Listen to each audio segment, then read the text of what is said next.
So this is exactly what. Oh wait, See, this is when anytime. So you got here 3 minutes early. 3 minutes. And so in 3 minutes, we nearly started late, and in 3 minutes we've already covered 4 topics we could have done live. I leaned forward. I leaned forward. It's like, oh man, it's almost time to get. Oh wait, it is time.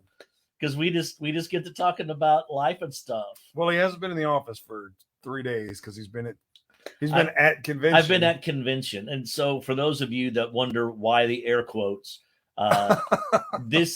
this week every year, the second week of June every year, or right around the second week of June, I'm normally at Southern Baptist Convention's annual meeting. For those that don't understand our tribal language, that's the annual business meeting of all Southern Baptists. And due to budgetary restrictions and cuts this year, I was unable to go and represent us. And so I did what I could. I watched online to the point that I could. And so it's not the same though. It's not. Well, you don't have a voice. I have no voice, and there might've been some things I would have spoken about. My daughter was like, have you ever stepped up to the mic? I'm like, yes, I've gone to the mic on more than one occasion. That's the representative nature of what we do. Right. And that's who you are. You're not going to back away from conflict. No. Even if it's, well, I won't say conflict. I don't want to misconstrue. Sure. But, you get a chance, like any meeting, you get a chance to speak for or against. Yep. And so there's going to be conflicts. But I'm not talking about. You got 8,000 people in a room. We're not all going to agree. And that's kind of that's underlying anything you read about our convention. Underlying all of that, the foundational element is this complexity of humanity. Yeah. That we're not all going to agree, but there has been a movement over the last few decades toward unity defined in uniformity. Right. And that's not who we've ever been as Southern Baptists.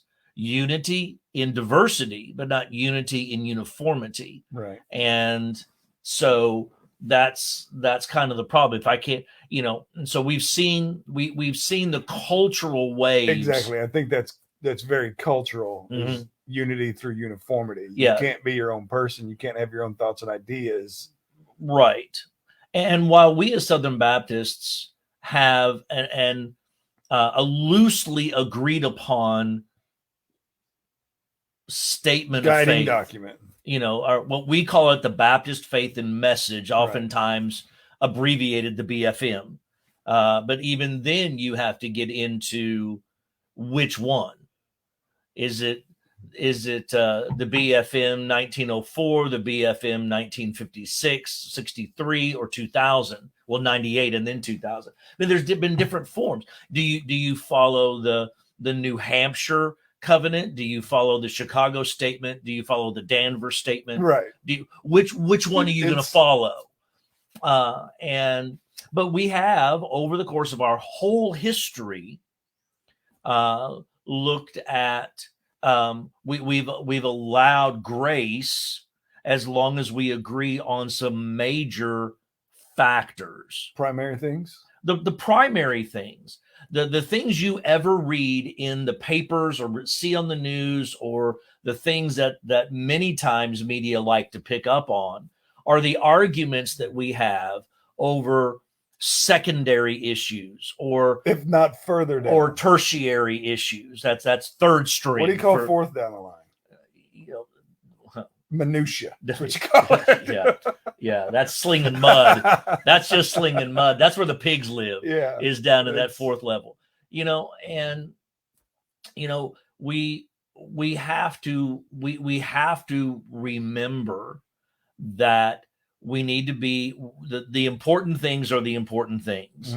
And the other items are shades of things that are not critical to the main thing. And whenever you want to subvert that. And whenever you want to bring secondary and tertiary items as primary, then that's when we're going to get into trouble. Yeah. And that's nationally, it's locally, it's congressionally, it's everywhere. Yes. It's, you take a bill that goes through Congress. Yes. You have a primary objective of the bill. Right. But within that bill, there are so many other layers. They get to the fourth and the fifth and the sixth layers. Oh, yeah. To where. Yeah. Well, people keep trying to tag stuff into that bill. Everyone's going to vote for this. Let's go ahead and throw this. Let's go ahead and sneak this in. Right. Page 941. That's what they call the pork. Yes. That they're adding on. And so what happens is we tend to, it then can water down what we're trying to do. An example, we have, and it's something that probably will come under scrutiny, the whole concept of the resolutions that we do as a convention. Right. And they're basically just statements of encouragement, mostly for the media to pick up. They're not legal. They're not binding. It's just we collectively agree that this statement, they use language, whereas this, whereas that, whereas this, we resolve that. And it's just a statement of collective belief or encouragement toward a particular item. Mm-hmm. And so we had one that whose purpose was to, and we may get into this later. We had the big sex abuse scandal, right, that happened in the Southern Baptist Convention. Not going to shy away from it. It's there. It's real. These pastors you don't have to worry about, but there are, we're good. There are others that we've had, and I think one of the things that we have to understand is not First Baptist Crowley that we've had, right? Yeah. I'm talking about nationally. Yeah. Thank you. I just didn't want that to be like, I know. Wait, what? Yeah, no. So So it's not like we had thousands and thousands and thousands and thousands of those that did this. But there were hundreds. And one is too many. Yeah, absolutely. And so one of the resolutions, and it was resolution number 5, I believe, that was speaking about, we would like to see Congress enact a law that would raise the level of conviction to a similar state. A teacher can't have sex with a student, right? Even if they're of age. That's illegal to do, right? So why is it morally wrong but not legally wrong for a pastor to have sex with somebody who may consent and even be a consenting adult? A therapist can't have sex with a client because it's illegal. So why does a pastor get away with it from a legal perspective? Yes. And so we drafted a resolution, and hey, shout out to Bart Barber, who was the chair of Texas the resolutions committee, First Baptist Church, Farmersville, who is now our new president. Great guy. And he led a very wonderful resolutions committee this year. But the statement was to, the first whereas it announced, that we believe in the Timothy passages of qualifications for a pastor. 3 or 4 down, it said, whereas, we believe that, or we resolve, maybe it was we resolve part, but it talked about how that they need to be held to the highest ethical standard of professional standards. Mm-hmm. And so we had somebody and with a good heart stand up and want to amend that to say, we hold to the highest ethical standards in Scripture according to 1 Timothy 3. And so what the point was, as they replied to that, and we defeated that amendment, you say, well, wait, what? Why? Because this resolution's not speaking to us as churches. It's trying to speak to those lawmakers. Yes. And we have to use language they understand. Mm-hmm. They understand highest professional standards of ethics. Right. And they see Scripture. They ignore it. That you've lost your separation of church and state. Well, and not so much if they resolve as Yeah. to 1 Timothy 3, right. right? Because now then it's only Christian churches. Well, and yeah, and if we were trying to speak to lawmakers, we need to use the language of lawmakers. Yeah. I mean, I think Paul, the famous verse that Paul says, "I become all things to all people." You go to the Mars Hill passage in Acts, where he spoke to them in a way they would understand. Right.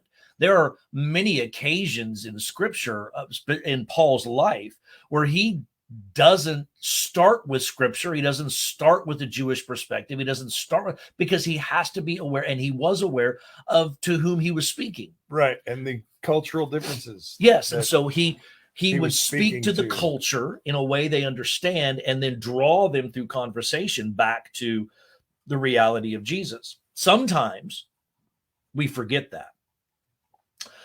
Sometimes nationally we forget this, and sometimes locally we forget this, and we get into our church language that nobody else understands. Still using that S word. What? A lot of times. A lot of times. Yeah, it is. It is a lot of times. You're right. I would even venture to say most of the time. Most of the time. We use language that nobody else in the world understands, and we wonder why there's a larger and larger chasm across the sea of relevance that we're forging, because we don't use language anybody else understands. Right. Another instance of this, the ERLC, the Ethics and Religious Liberty Commission of the Southern Baptist Convention, basically the ones who resource the churches on the moral and ethics matters. Right. As well as help lobby for us in Washington with these matters in mind. So we, in our pro-life stance and our pro-life movement, it became interesting and critical to, especially as the Dobbs statement may be coming out soon out of Supreme Court as to what's going to happen with Roe versus Wade. And so they're using terms that they hope to see a day where abortion is unnecessary, and people took offense to that, because they took the other side and said, well, but so what you're saying is that you're adopting a position that it could be a necessary moment sometimes. And they said, okay, look, wait, actually, yes, they're. Easy. Wait, time out. There are necessary moments, whether it be the life of the child, the life of the mother. If an ectopic pregnancy is going to cause both the mom and the child to die, sure. There are moments. There are extenuating circumstances, but it shouldn't be the norm. It shouldn't be. But the point that they were making is, again, trying to use language for the world to understand. If you have an abortion-minded woman or abortion-minded man who is pushing for that, who is largely, by statistics, we have so little in our country in church, so they're unchurched, probably have no understanding of Christ, largely will have no understanding of Christ, and so when we need to help, and so what they're hearing from Planned Parenthood is, you can't have a good life, so abortion's necessary. You can't flourish. This abortion's necessary. You need this for you to flourish. This abortion's necessary for you to have a satisfying life. This abortion's necessary. This abortion's necessary. So Planned Parenthood has crafted statements that they use throughout the nation about how necessary it is, and then tag some American dream on the backside of that. Right. This abortion's necessary for ... And so the ERLC wanted to craft language to say, we want to create a moment where it's unnecessary. Right. Because the language they're receiving, and young ladies are receiving everywhere, is how necessary this is. When it's not necessary, it's still a choice. It's not necessary, it's a choice. And so they're just trying to, and again, it's using language that is something people can understand. Right. And you use the same language to combat the same language. If they're going to use a word, then let's take that word. Right. And let's take that word and apply the biblical perspective to it, the life-saving perspective to it. Right. And that there would be a day where it's unnecessary. Right. So if all we hear is it's necessary, let's make it unnecessary. Well, yeah. Let's talk about how it could be unnecessary. Yeah. But people it just makes sense to take the same. Yes. You're already hearing this language. Yes. You can have your own reasons. Right. But the reason they're hearing now is the reason that you need to combat. Right. Exactly. And so it's really important that we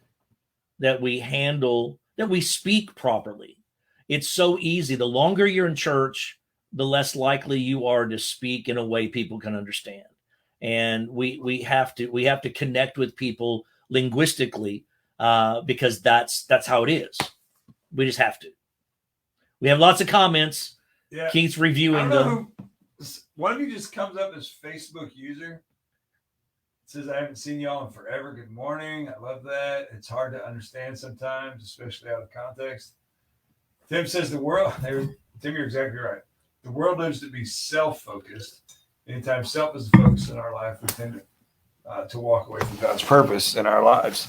Whenever we become so inwardly focused, right, we lose the outward desire for others. And one of the things that was discussed late yesterday. How late did they go last night?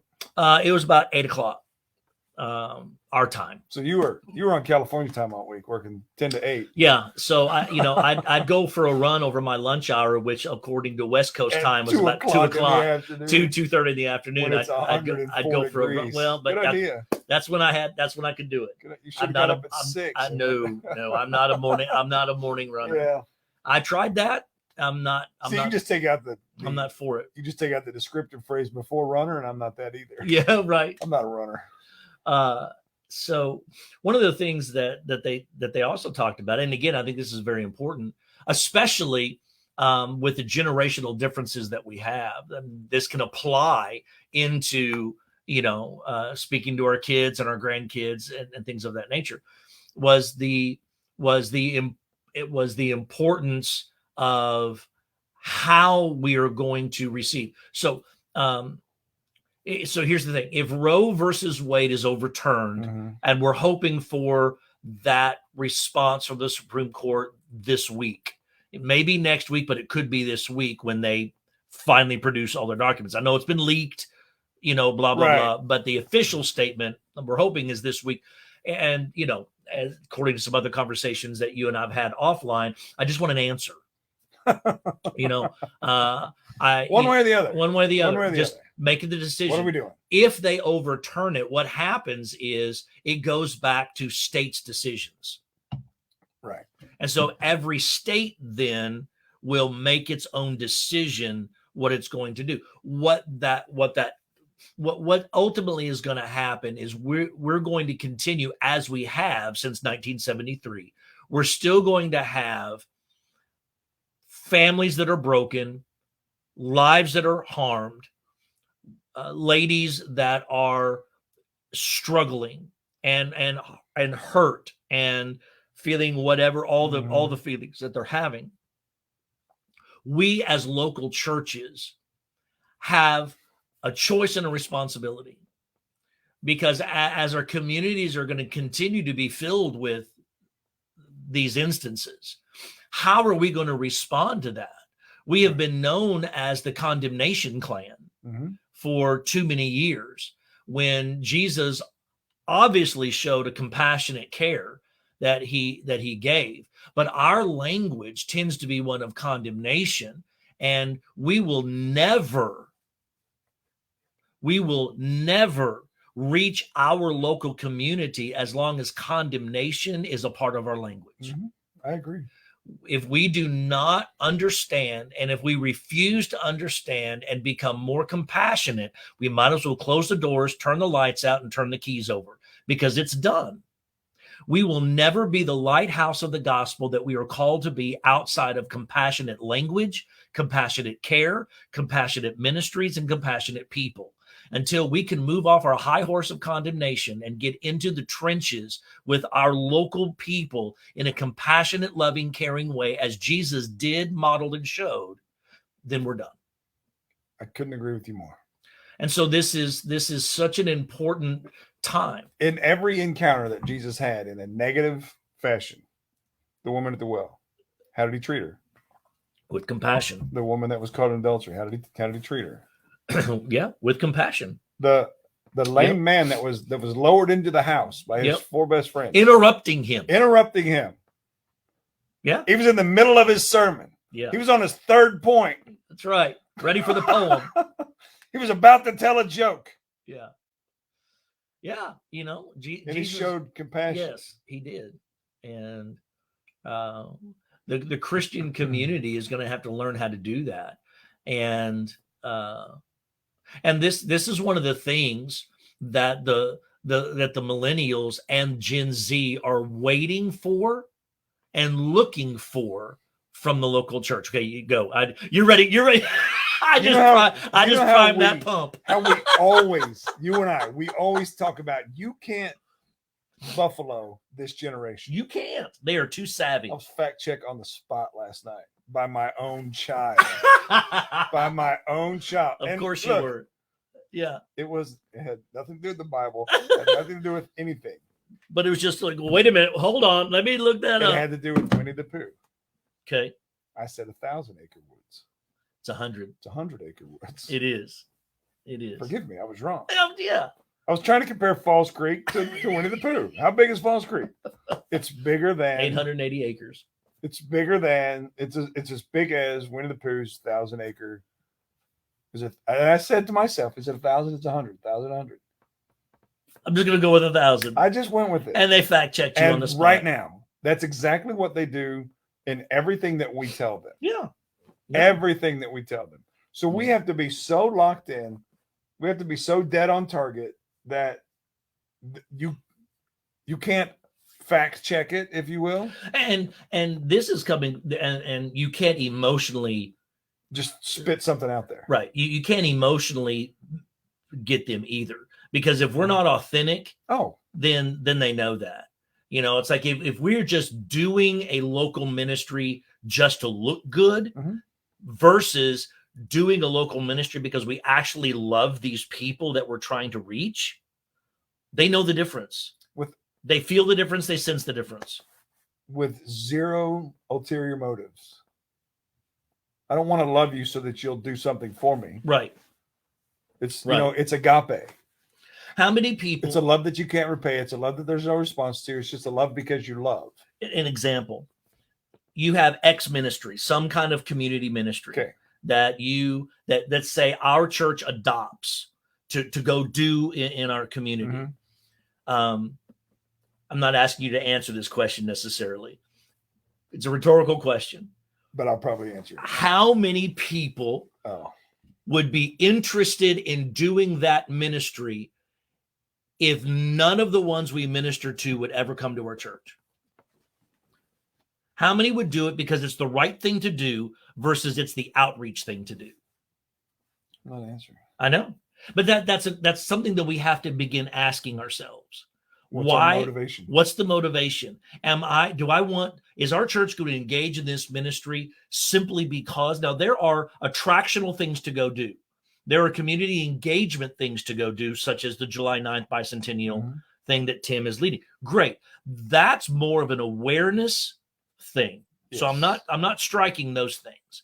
But if we want to engage in our community just to do the good thing that our community needs, yes, it will raise the awareness of our church. But if the only reason we want to do it is to get more money in our coffers, then we're doing it for the wrong reason.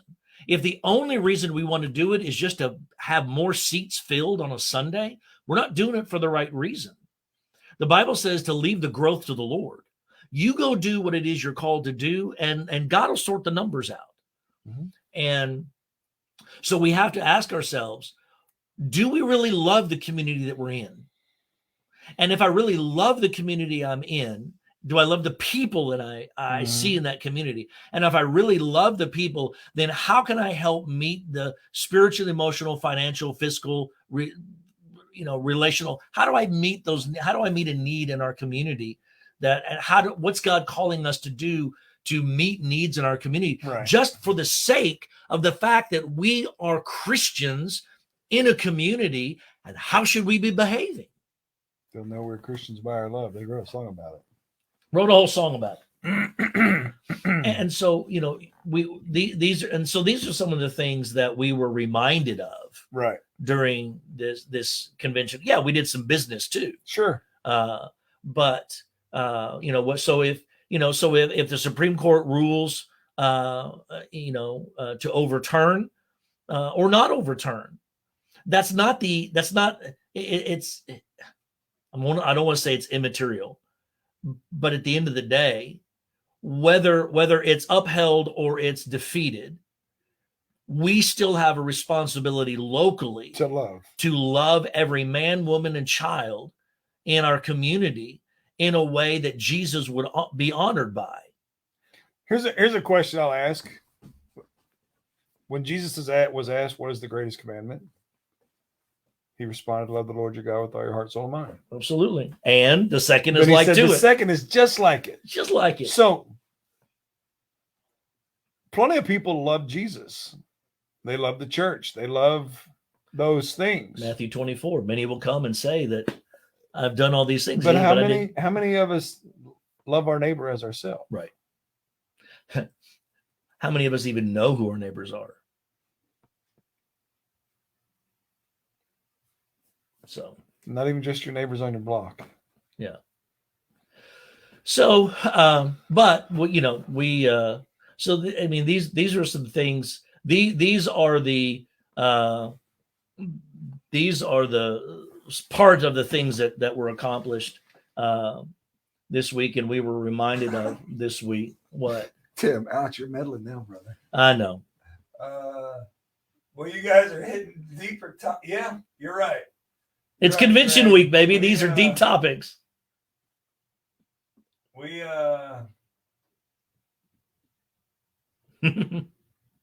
Hey, we also commissioned 52 new missionaries this week. I don't know who you are, Facebook user, but I think Pooh probably has more than 100 acres now too, if he's a good investor. What do you need? I'm trying to scroll up so I can see all the comments. Good morning, good morning, good morning. Facebook user just identify yourself. Or text me, 817-253-6342. Got a lot of holy cow. Looks like we're having a sermon talk in here. I know. Yeah. Tim's gone all caps, man. He's shouting now. Cheryl said there's been a lot of people that have been hurt by the church, and that's absolutely right. That's right. I can remember when my parents stopped going to church. Yep. Because something happened. There was a disagreement. There was. And but we did some really good things. I think I was probably too young to understand the whole reasoning, but sure. We didn't start going back to church until I met Joanna. Right. And you know that story. She was pretty. She said, "We go to church." That's right. I said, well, yeah. I'll go wherever you go. I said, "Yeah." Yeah. And then, yeah, here we are today. There we are. But we commissioned 52 new missionaries this week. We approved the sex abuse task force. Approved and all the recommendations out of that. Well, what they said to do, what they recommended, they gave us as the people two recommendations. One is that we would approve and appoint a study group to study all 18 plus recommendations coming out of that report for how, when, where, how, all the things. The report came out just 3-4 weeks ago. Yeah, late May. I mean, it was 288 pages. So there really wasn't the time necessary there prior to this week. Yeah, there wasn't the time leading up to. I don't want to get into the weeds on this. To digest it all. We couldn't. You're unable to digest it all and formulate a plan and be able to enact that plan in 3 weeks. Yeah, it's and do its due diligence. And so we approved a group that by next year, when we come back, we only meet Right. once a year. So they'll have this year, study them all. And some things they can begin putting in place.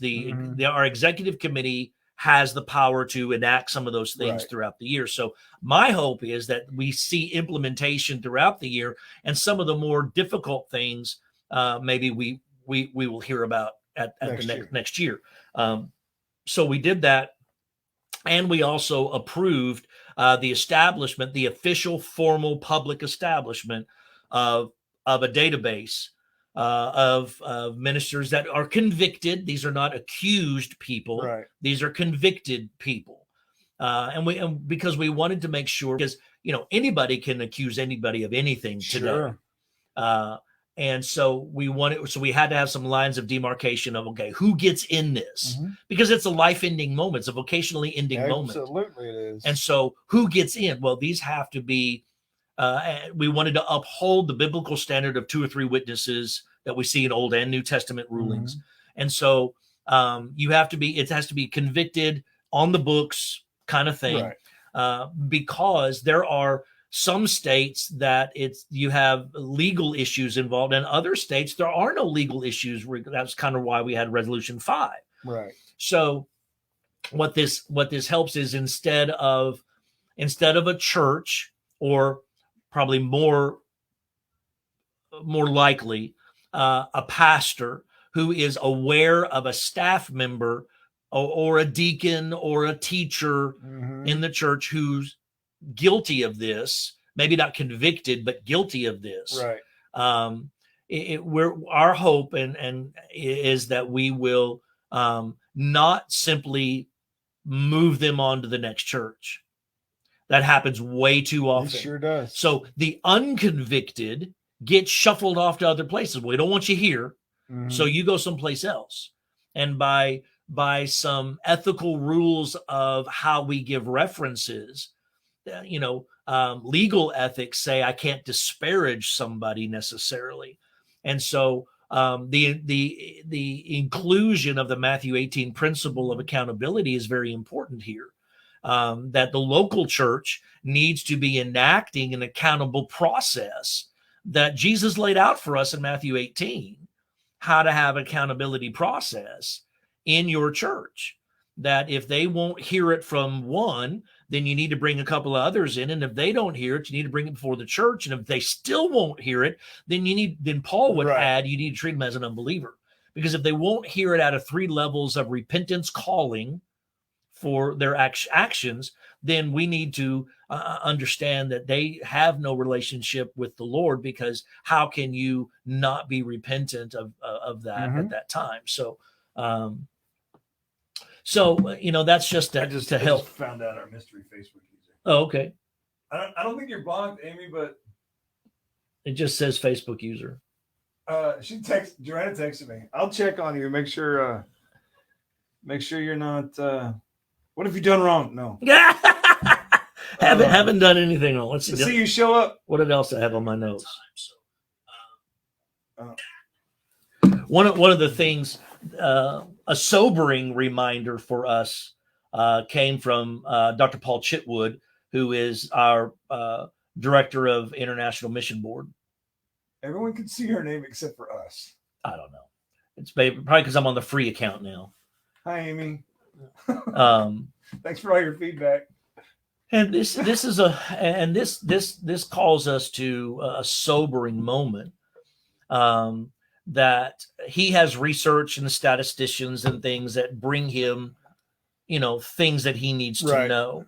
And given the numerical data of our world population, our evangelical reach, we're trying not to say, well, they're not Baptists, so blah, blah, blah. No, they're trying to be fair with all of that. And yet there are 157,690 people that will die daily that have either never heard the gospel or responded to the gospel. 157,690 people, human beings, die without Jesus every day. How many of them are in your local community? Get busy. That's a Get busy. straight eye poke right there. Every day. Every day. Yeah. Every day. 4.5 million people a month. Yeah. Yeah. So, every day, between Sunday to Sunday. A lot of people are your Sunday morning people, Sunday morning Christians. From Sunday to Sunday, 1 million people just died without Jesus. I can't help but believe that the number of funerals that people go to locally, that statistically, how many of those are lost because we didn't tell them? Well, everybody in America has a chance. Okay. Have we not understood the melting pot scenario of our country right now? Right. We're not what we used to be. Well, and just because they've had the opportunity doesn't mean. But have they? And granted, I understand that this number is calling us to international missions. Yes. Because many of those. Yes, these are worldwide numbers. They don't even have a chance to respond because we still have 6,000 unreached people groups in our world. It's the gray flag that we parade every year. Yeah. So it's very important. It's very important that we be mindful of what the mission is. This is why I felt it was very important for us as a body at our local church to re-engage what the true biblical vision is for us. Yeah. And that is to make disciples, which begins with making conversation. Yeah. So that you make a relationship, so you can have a gospel presentation, so that you can then, begin to move forward growth and development in a believer. But because right. Let's take it back to my 17-year-old child fact checking me. Right. They don't care about you if they don't know you. Right. They don't care what you have to say. They don't. And this is why cold calling doesn't work, because they don't know you. No. You're just another person trying to lower their AT&T bill at this point. You are just another car warranty person. You're just hell warranty for them. And they don't. I'm selling fire insurance. Right. And even though our intentions is not that, but that's how it's perceived. Mm-hmm. And so we have to begin building relationships. I still firmly believe that it is more advantageous to the gospel growth and the kingdom growth if every born again believer in your local congregation would simply go knock on the doors of their neighbors instead of come to church and go knock on somebody else's neighbor's doors. Look, go look at your own block. Yeah. I kind of liken it to the log and the speck. Plank eye. Don't go look at the log in somebody else's neighborhood or the speck in somebody else's neighborhood when you've got a log in your own. Go take care of your own neighborhood. If every member of First Baptist Crowley would just take care of their own neighborhood, outreach would be unnecessary. Their own little Jerusalem. Outreach would be unnecessary because it would be naturally, organically going on, because who would know those 9 people better than you? Not me. It's 3rd Street, Jerusalem. Look at your own circular, the 8 houses that surround you. If you look at it as a grid, the 8 houses surrounding you, who's going to know them better than you? You. So you go build that relationship, reach out to them, and note it. I've been thinking about getting a map and putting it out here in the conference room and have a plat map of just the 036. And put a plat map out there and start putting markers on it where members live, where members live, and then have them start reporting into the 8 around their peg and go, okay, they're a member here, and so they're green lit. They're a follower of Christ. They're green lit. Well, I'm not sure about them, or I know they're not. So now that becomes our prayer list. Mm-hmm. You could walk into our conference room at any given day in that scenario and just pray over the red spots because we know that they're not a believer. But that doesn't have to be a ministry and program of the church. It's called individual evangelistic responsibility based upon the born-again nature of yourself. Go and do. Do what again? Make disciples. Make disciples. Build a relationship. Well, I don't know how to make a disciple. Hi, my name is Aaron. What's yours? That's how it begins. It's pretty simple. Pretty simple. Hey, brand new neighbor, bring some cookies. Hey, here's some, or in our house, here's some cinnamon rolls. Here's a loaf of banana bread. Yeah. Hey, welcome to the neighborhood. Glad you're here. Why do we have to relegate this off to some, local city moment? Why can't we do this? It's too simple. What's Greg saying? I can see him popping up. He and Tim. Greg's like, hi, my name isn't here. No, he said, when we talked about the 157,000 a day. Yeah. He said, yes, but he says we got there. Yeah. He's always like a step ahead going, yeah. Well, I'm getting there. Greg misses his opportunity to be on. Greg wants to be on. I got to bring him back on. Another month and a half, Greg. I'll be back in college camp. Yeah. You can have your week in August. That's right. Yeah, that's right. Just schedule it now. As long as you don't start talking nonsense like you did last time, and I got to sit in front of the Family Dollar, and then you're going to have to jump on because we're talking about college football things. Get on my phone because hold on. Yeah. Well, I heard Alabama's down this year. Anyway. I think Georgia's the new cream of the crop in the SEC. Let's just be honest. If you're not a Bulldog fan, do you even know the SEC? Do you even know football? Oh my goodness. But no, a lot of good things happen. As with any large gathering of people, some stupid things happen. Of course. Some dumb things were said. Some people don't know how to handle protocols and polity, but they'll get there. I didn't watch any of it because I knew you did. Right. And I knew you were going to give me a great synopsis of the entire week. And 3 full days. I mean, it's 2 full days of business and 1 full day of preaching. The Southern Baptist Pastors Conference happens on Monday, right. Sunday night and Mondays. And the last few years, the trend has been to get 12 to 15 speakers, and they walk through an entire book of the Bible. This year was Colossians. And so they broke it down into its natural elements. Matt Hensley, who is the director of missions, the associational strategist for Collin Association here in the metro area, did a fabulous job leading us. He was our leader, president of the Pastors Conference this year. Did a fabulous job. That's a one-off. You do it once, and then it takes a year to recover. But they have to raise all their own funds. They have to raise all their own money to do this because it's a separate situation from the convention stuff. But he did a fabulous job organizing and all. We had a lot of grassroots preachers. We didn't have a lot of name recognized people. Love that. I hope Daniel Dickard, who our next one is, will do the same. Yeah. And continue that role onward and upward. So, but hey, it's Father's Day.